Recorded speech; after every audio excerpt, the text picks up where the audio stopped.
Hi everyone, welcome back to my YouTube channel Smile Classes, and as you all know, I am your tutor Muskan. In today's video, we are going to learn about enzymes, its properties, history and classification.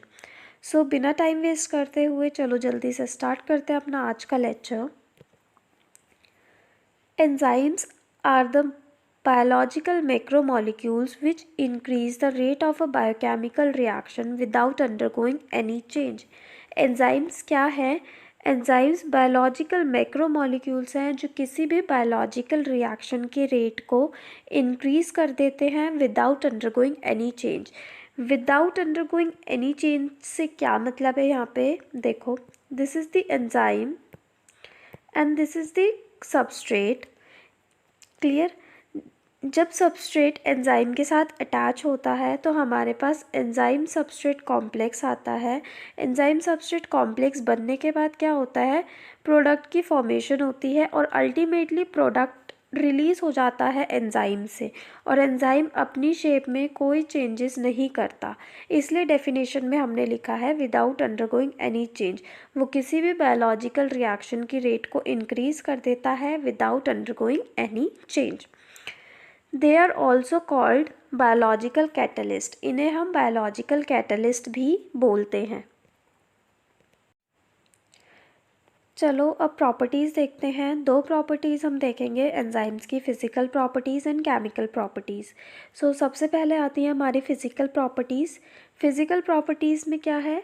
Enzymes कैसे होते हैं nature में? Colloidal होते हैं. उनका molecular weight कैसा होता है? हाई होता है. 60 डिग्री सेल्सियस पे वो इनएक्टिवेट हो जाते हैं. कुछ एंजाइम्स ऐसे भी होते हैं जो ज़्यादा अमाउंट में हीट टॉलरेट कर सकते हैं. ऐसे एंजाइम्स को हम थर्मोलेबाइल एंजाइम्स बोलते हैं जो एक्टिवेट ही 100 से 120 डिग्री सेल्सियस पे होते हैं, और इससे ज़्यादा टेम्परेचर पे भी वो एक्टिवेट हो सकते हैं.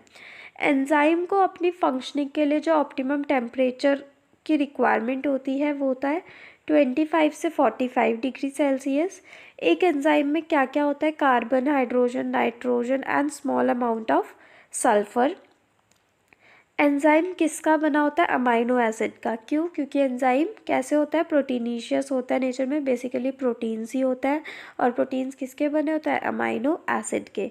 तो एंजाइम्स किसके बने हैं? अमाइनो एसिड के, that are link together by peptide bond. जो एक साथ कौन से बॉन्ड से लिंक्ड है? पेप्टाइड बॉन्ड के साथ. नेक्स्ट आता है केमिकल प्रॉपर्टीज़. केमिकल प्रॉपर्टीज़ में कैटालिटिक प्रॉपर्टीज़ और स्पेसिफिसिटी ऑफ एंजाइम, ये दो प्रॉपर्टीज़ आती हैं. कैटालिटिक प्रॉपर्टी में देखो, एंजाइम बायोलॉजिकल कैटलिस्ट होते हैं. Small quantity of enzyme large quantities of substance को कैटलाइज कर सकते हैं, फिक्स कर सकते हैं. Enzymes increases the rate of the reaction. Enzyme क्या करते हैं? किसी भी रिएक्शन की रेट को इंक्रीज कर देते हैं. नेक्स्ट है specificity of enzyme. Highly specific होते हैं नेचर में, मतलब एक पर्टिकुलर एंजाइम एक पर्टिकुलर रिएक्शन को ही कंडक्ट कर सकता है. ऐसा नहीं है कि कोई भी एंजाइम किसी भी रिएक्शन को कंडक्ट करवा सके. क्लियर? फॉर एग्जाम्पल यहाँ पे सुक्रेज का एग्जाम्पल लिया हुआ है. सुक्रेज सिर्फ सुक्रोज का हाइड्रोलिसिस ही करवा सकता है, कोई अदर रिएक्शन में वो पार्टिसिपेट ही नहीं कर सकता. क्यों? क्योंकि वो कैसे होता है? हाईली स्पेसिफिक होते हैं नेचर में. नेक्स्ट अब हिस्ट्री देखते हैं क्या है एंजाइम की. फर्स्ट टाइम जो टर्म कैटालाइजिन थी वो किसने कॉइन की थी? बर्जीलियस ने in 1836. The term enzyme was coin by, जो एंजाइम टर्म थी वो किसने कॉइन की थी? Kuhne in 1878. Buchner first isolated enzyme from cell-free system of yeast in 1883 and further named as zymase. बचनर ने आइसोलेट किया था एंजाइम को किससे? सेल फ्री सिस्टम से, ईस्ट के 1883 में, और उसको नाम दिया था जाइमेज. जाइमेज का काम क्या था? कि वो शुगर को अल्कोहल में कन्वर्ट कर सकता था. क्लियर? इन 1926 में जेम्स समर ने यूरिएज आइसोलेट किया था. किससे? जैक बीन से. और कहा कि एंजाइम्स कैसे होते हैं, प्रोटीनेशियस होते हैं नेचर में। Clear. Next, classification of enzymes. अब एंजाइम्स की क्लासिफिकेशन क्या क्या है। एंजाइम्स को हमने 6 कैटेगरीज में क्लासीफाई किया है according to the type of reaction they catalyse. वो किस टाइप की रिएक्शन कैटेलाइज कर रहे हैं उसके बेसिस पर हमने एंजाइम को 6 क्लासेस में क्लासीफाई किया है।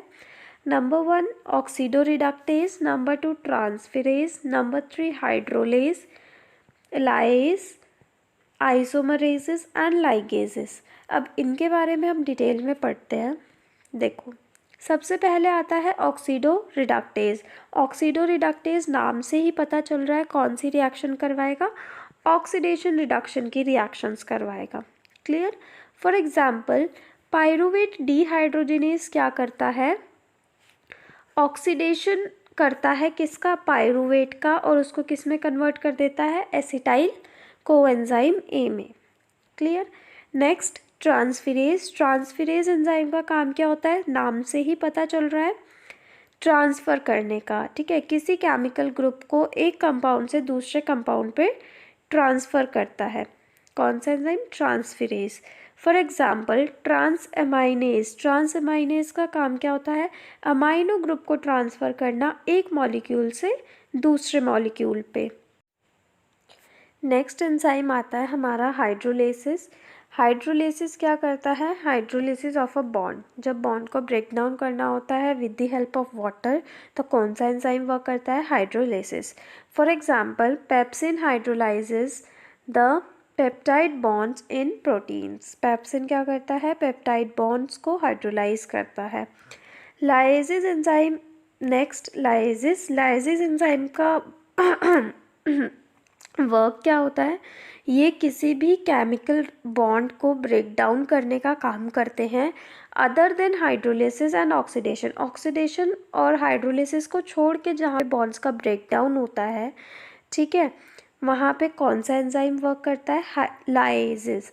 फॉर एग्जांपल, जब फ्रक्टोज 1,6 डाईफॉस्फेट कन्वर्ट होता है ग्लिसरल्डिहाइड 3 फॉस्फेट और डाईहाइड्रोक्सी एसीटोन फॉस्फेट में, तब वहाँ पे कौन सा एंजाइम वर्क करता है, एल्डोलेज।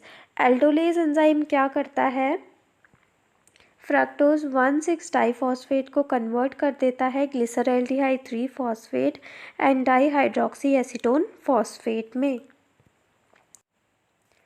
नेक्स्ट एंजाइम आता है हमारा आइसोमरेजेस। आइसोमरेजेस क्या करता है, किसी भी कंपाउंड का आइसोमर बनाता है। क्लियर।